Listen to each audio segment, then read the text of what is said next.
নমস্কাৰ জমা কামাখ্যা মোৰ ইউটিউব চেনেল সকলক স্বাগতম জনাইছোঁ 2024 মে মাহ বৃষ ৰাশি আলোচনা কৰিম আপোনাৰ প্ৰথমত হেলথ এডুকেশ্যন লাভ প্ৰেম লাক বিজনেছ কেৰিয়াৰ আৰু মেৰেজ লাইফ আৰু কি উপায় দিম কি কৰিলে আপোনাৰ মে মাহটো ভাল থাকিব আৰু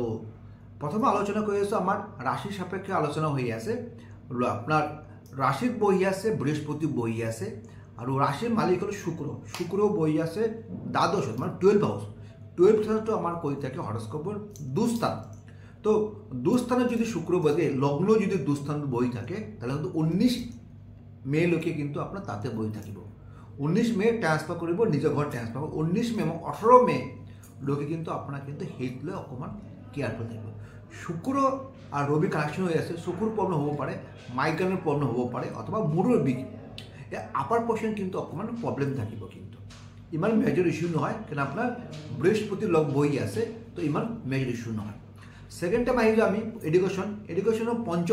পঞ্চম পতি মালিক হল বুধ বহি আছে আপনার নিচস্থ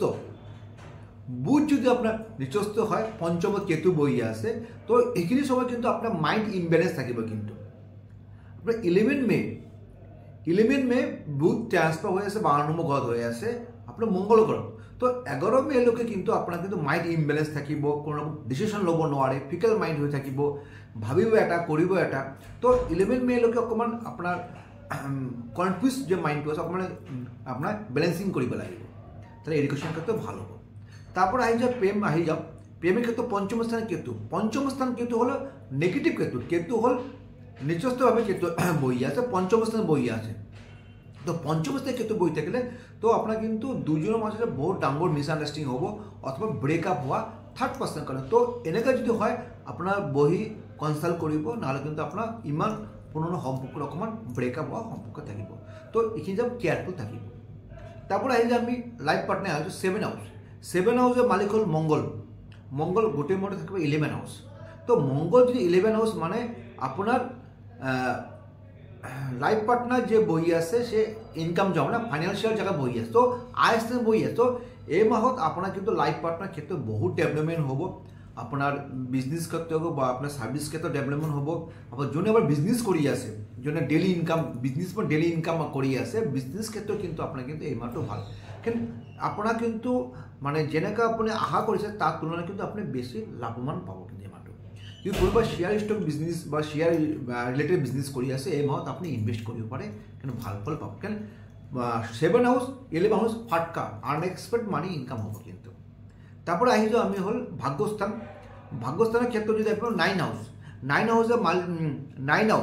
মালিক শনি বহি আছে আপনার হল নিজ ঘর বহি আছে শনি যদি আপনার যদি নিজের ঘর যদি বহি থাকে তাহলে কিন্তু আপনার কিন্তু মানে 9 হাউস দশম স্থান মানে ভাগ্য বহি আছে কর্মস্থান তাহলে আপনার কিন্তু এই মাহত কিন্তু ভাগ্য ভাল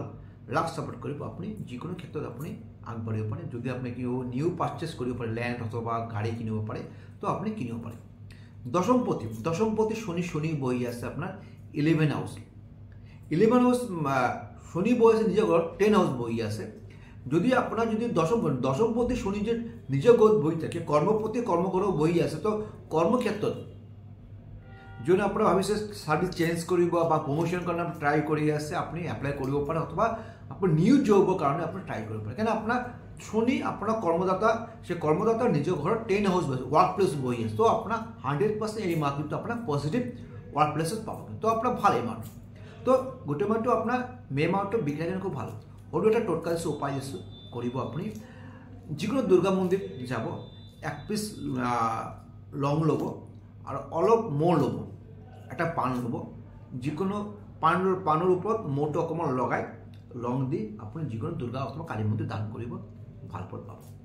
যদি মোৰ ভিডিওটো ভালে লাইক এন্ড শেয়াৰ কৰিব পাৰে।